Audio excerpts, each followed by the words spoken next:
Bismillahirrahmanirrahim. Assalamualaikum warahmatullahi wabarakatuh. Perkenalkan, nama saya Nandika Ajara Putra dengan NPM 102211173 dari kelas C3 Akuntansi Universitas Teknologi Digital.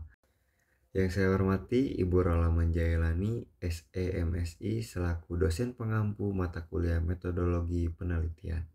Nah, di sini saya akan mempresentasikan terkait penelitian yang akan saya tempuh, yaitu terkait analisis faktor-faktor yang mempengaruhi kepatuhan wajib pajak dalam membayar pajak bumi dan bangunan pada Dinas Pendapatan Daerah Kabupaten Bandung. Salah satu penerimaan negara yang saat ini sedang menjadi prioritas sebagai salah satu sumber penerimaan adalah pajak.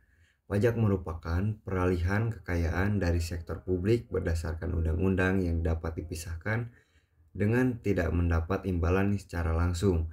Dapat ditunjukkan hal ini sangat penting bagi pelaksanaan dan peningkatan pembangunan nasional sebagai kewajiban pemerintah dalam rangka meningkatkan kemakmuran dan kesejahteraan rakyat. Dan oleh karena itu perlu dikelola dengan baik dari segi pemungutan maupun dari segi administrasi pengelolaan. Pajak bumi dan bangunan atau PBB merupakan potensi yang harus terus digali dalam menambah pendapatan daerah dikarenakan objek pajak ini adalah bumi dan bangunan yang jelas sebagian besar masyarakat memilikinya. Namun dalam pemungutan PBB sering terjadi hambatan mulai dari sosialisasi kepada masyarakat yang kurang tersampaikan terkait pemahaman mengenai pajak sampai pada metode pemungutannya yang kurang efektif dan efisien dan lain sebagainya. Kabupaten Bandung merupakan salah satu wilayah yang menghasilkan pendapatan daerah yang cukup besar, terutama bersumber dari pajak bumi dan bangunan. Pendapatan asli daerah Kabupaten Bandung yang bersumber dari pajak daerah mencapai 499 miliar dengan target 422 miliar rupiah dan tingkat presentasinya sebesar 118%. Hal ini menunjukkan bahwa Badan Pendapatan Daerah Kabupaten Bandung telah berhasil memenuhi target pendapatan daerahnya terutama dalam sektor pajak. Nah, berdasarkan hal tersebut, berkaitan dengan penarikan pajak bumi dan bangunan di Kabupaten Bandung ditemukan permasalahan banyaknya wajib pajak yang tidak membayar pajak bumi dan bangunan, sehingga menimbulkan penunggakan pajak bumi dan bangunan dengan skala yang cukup besar. Nah, tujuan penelitian saya yaitu yang pertama untuk mengetahui bagaimana kepatuhan wajib pajak bumi dan bangunan pada Dinas Pendapatan Daerah Kabupaten Bandung. Yang kedua, untuk mengetahui persepsi masyarakat dalam memenuhi kewajiban sebagai wajib pajak bumi dan bangunan di Kabupaten Bandung. Nah, untuk manfaat penelitiannya yaitu yang pertama, ada manfaat praktis, yaitu optimalisasi pendapatan pajak. Dengan mengetahui faktor-faktor yang mempengaruhi kepatuhan wajib pajak, pemerintah dapat merancang strategi untuk meningkatkan kepatuhan dan optimalisasi pendapatan. Ini akan mendukung pembiayaan berbagai program dan proyek pembangunan. Yang kedua, meningkatkan kepatuhan pajak. Dengan memahami faktor-faktor yang mempengaruhi kepatuhan wajib pajak, pemerintah dapat mengembangkan strategi untuk meningkatkan tingkat kepatuhan, bisa melibatkan insentif pajak atau tindakan pencegahan terhadap praktik penghindaran pajak. Nah, yang selanjutnya ada manfaat teoritisnya. Yang pertama, kontribusi terhadap teori perilaku ekonomi. Penelitian ini dapat memberikan wawasan tambahan tentang faktor-faktor ekonomi dan psikologis yang mempengaruhi keputusan wajib pajak dalam membayar PBB. Ini dapat membantu mengembangkan atau memperkaya teori perilaku ekonomi terutama dalam konteks kepatuhan pajak. Nah, yang kedua itu integrasi teori ekonomi dan sosial. Penelitian ini dapat membantu mengintegrasikan aspek-aspek teori ekonomi dan sosial memperkuat pemahaman tentang kompleksitas faktor-faktor yang mempengaruhi kepatuhan pajak. Ini dapat meningkatkan pemahaman tentang hubungan antara ekonomi dan masyarakat. Nah, yang ketiga yaitu basis untuk penelitian lanjutan.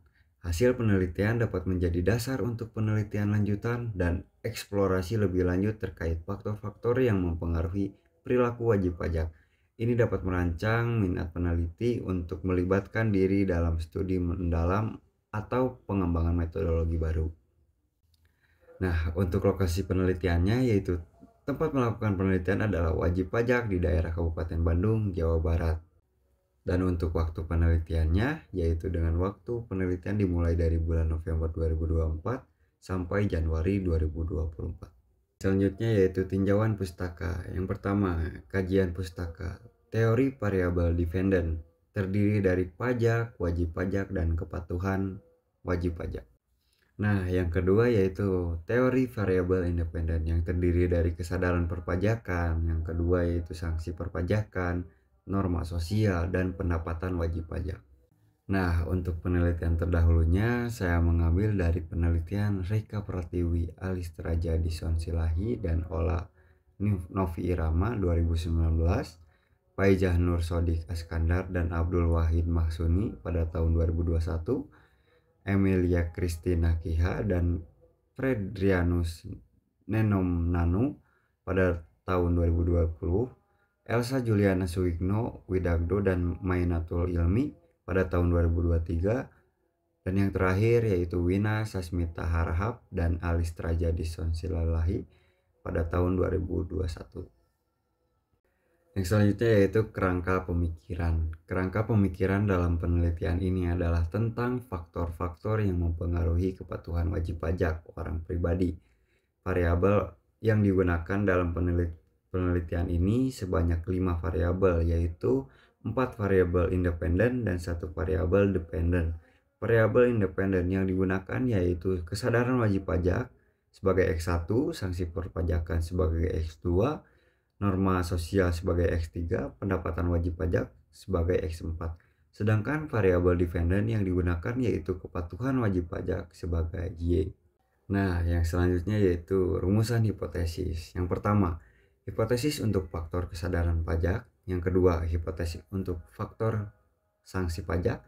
Yang ketiga, hipotesis untuk pendapatan wajib pajak. Yang keempat, yaitu hipotesis untuk faktor norma sosial. Nah, yang selanjutnya yaitu metodologi penelitian. Metode penelitian. Jenis penelitian ini menggunakan metode kuantitatif. Menurut Kasiram pada tahun 2008, pengertian kuantitatif adalah metode penelitian yang menggunakan proses data-data yang berupa angka sebagai alat menganalisis dan melakukan kajian penelitian, terutama mengenai apa yang sudah diteliti. Data yang digunakan dalam penelitian ini adalah data primer yang diperoleh dari survei penyebaran kuesioner pada wajib pajak bumi dan bangunan atau disebut PBB yang tercatat di Badan Pendapatan Daerah Kabupaten Bandung. Populasi dan sampel. Dalam penelitian ini, pengambilan sampel dilakukan dengan menggunakan teknik non-random sampling gabungan antara purposive sampling dan accidental sampling. Menurut Sugiono, purposive sampling adalah teknik pengambilan sampel sumber data dengan pertimbangan tertentu. Penelitian ini menggunakan sampel seluruh wajib pajak bumi dan bangunan atau disebut PBB di Kabupaten Bandung. Menurut Arik Kunto pada 2010, accidental sampling adalah teknik penentuan sampel berdasarkan kebetulan. Perhitungan sampel pada penelitian ini menggunakan rumus Slovin. Yang selanjutnya yaitu operasionalisasi variabel. Yang pertama, variabel pertama yaitu kesadaran perpajakan. Indikatornya yaitu tingkat kesadaran wajib pajak terhadap pentingnya membayar pajak. Variabel yang kedua yaitu sanksi perpajakan. Nah, untuk indikatornya yaitu tingkat ketakutan wajib pajak terhadap sanksi pajak. Nah, yang ketiga yaitu norma sosial. Nah, indikatornya yaitu sejauh mana norma sosial masyarakat mendukung kewajiban membayar pajak. Nah, yang keempat yaitu variabel yang keempat, pendapatan wajib pajak. Indikatornya yaitu tingkat kemampuan ekonomi wajib pajak untuk membayar pajak. Nah, yang selanjutnya yaitu teknik pengumpulan data. Teknik pengumpulan yang dilakukan penelitian ini adalah dengan kuesioner. Menurut Nur pada tahun 2011, kuesioner merupakan suatu teknik pengumpulan data dengan cara menyebarkan atau membagikan berbagai pertanyaan kepada responden dengan tujuan menjawab dan memberikan respon terhadap daftar pertanyaan yang telah disediakan. Pilihan jawaban yang disediakan peneliti menggunakan teknik skala Likert atau pilihan jawaban yang disediakan peneliti untuk dipilih oleh responden dalam menjawab pertanyaan yang telah disediakan. Nah, yang selanjutnya yaitu teknik pengujian instrumen. Yang pertama yaitu uji validitas. Uji validitas digunakan untuk mengukur sah atau valid tidaknya suatu kuesioner. Untuk mengetahui apakah suatu item valid atau tidak, maka dilakukan perbandingan antara koefisien R hitung dengan koefisien R tabel. Jika R hitung lebih besar dari R tabel, berarti item valid. Sebaliknya, jika R hitung lebih kecil dari R tabel, berarti item tidak valid. Nah, yang kedua yaitu uji reliabilitas. Uji reliabilitas adalah pengujian untuk mengukur suatu kuesioner yang merupakan indikator dari variabel atau konstruksi reliable atau handal jika jawaban seseorang terhadap pertanyaan adalah konsisten atau stabil dari waktu ke waktu. Reliabilitasnya adalah sejauh mana hasil suatu pengukuran dapat dipercaya dan dapat memberikan hasil yang relatif tidak berbeda apabila dilakukan kembali kepada subjek yang sama. Suatu konstruk atau variabel dikatakan reliable jika memberikan nilai Cronbach alpha atau lebih dari 0,70 yang dikatakan atau yang disebutkan dari Gojali pada tahun 2019. Nah, yang selanjutnya yaitu deskripsi variabel responden. Pada penelitian ini, pengumpulan data dilakukan dengan cara memberikan lembaran kuesioner kepada responden, yaitu wajib pajak bumi dan bangunan di Kabupaten Bandung. Jumlah wajib pajak bumi dan bangunan yang terdaftar pada Dinas Pendapatan Daerah Kabupaten Bandung adalah sebanyak 1.122.668 wajib pajak. Untuk menentukan jumlah sampel yang harus disebarkan, peneliti menggunakan rumus Lopin. Nah, yang selanjutnya yaitu statistik deskriptif. Analisis statistik deskriptif digunakan untuk memberikan gambaran mengenai variabel yang diteliti yang mencakup nilai rata-rata atau mean, nilai minimum, nilai maksimum, dan nilai standar deviasi dari data penelitian. Nah, yang selanjutnya yaitu teknik pengujian data. Yang pertama, regresi linear berganda. Analisis regresi linear berganda dalam penelitian ini digunakan untuk mengetahui pengaruh variabel independen secara bersama-sama atau simultan terhadap variabel dependen. Uji regresi linear berganda dalam penelitian ini dilakukan dengan menggunakan bantuan software SPPSS v.22.0. Nah, yang kedua yaitu uji asumsi klasik. Sebelum melakukan regresi berganda, terlebih dahulu melakukan uji asumsi klasik untuk mengetahui apakah data layak untuk diuji analisis regresi berganda. Uji asumsi klasik dalam penelitian ini dilakukan dengan menggunakan bantuan software yaitu SPSS v.22.0. Nah, yang selanjutnya yaitu koefisien regresi linear. Koefisien regresi linear adalah angka yang mengukur seberapa besar perubahan satu variabel bebas atau independen akan mempengaruhi perubahan variabel terikat atau dependent. Dalam model regresi linear, koefisien ini dapat diinterpretasikan sebagai tingkat perubahan rata-rata dalam variabel terikat ketika variabel bebas mengalami perubahan 1 unit. Koefisien regresi linear dapat dinyatakan dalam rumus regresi linear sederhana. Nah, yang selanjutnya yaitu koefisien korelasi. Koefisien korelasi mengukur sejauh mana dua variabel berkaitan satu sama lain. Terdapat beberapa metode pengukuran korelasi dan salah satu yang paling umum adalah koefisien korelasi Pearson. Koefisien korelasi Pearson memiliki nilai antara negatif 1 dan 1. Nilai positif menunjukkan hubungan positif ketika satu variabel naik, yang lainnya cenderung naik. Nilai negatif menunjukkan hubungan negatif ketika satu variabel naik, yang lainnya cenderung turun. Dan nilai 0 menunjukkan tidak adanya hubungan linear. Nah, yang selanjutnya yaitu koefisien determinasi. Koefisien determinasi atau R⁻2 adalah ukuran seberapa baik model regresi menjelaskan variasi dalam variabel terikat. Koefisien determinasi berkisar antara 0 dan 1.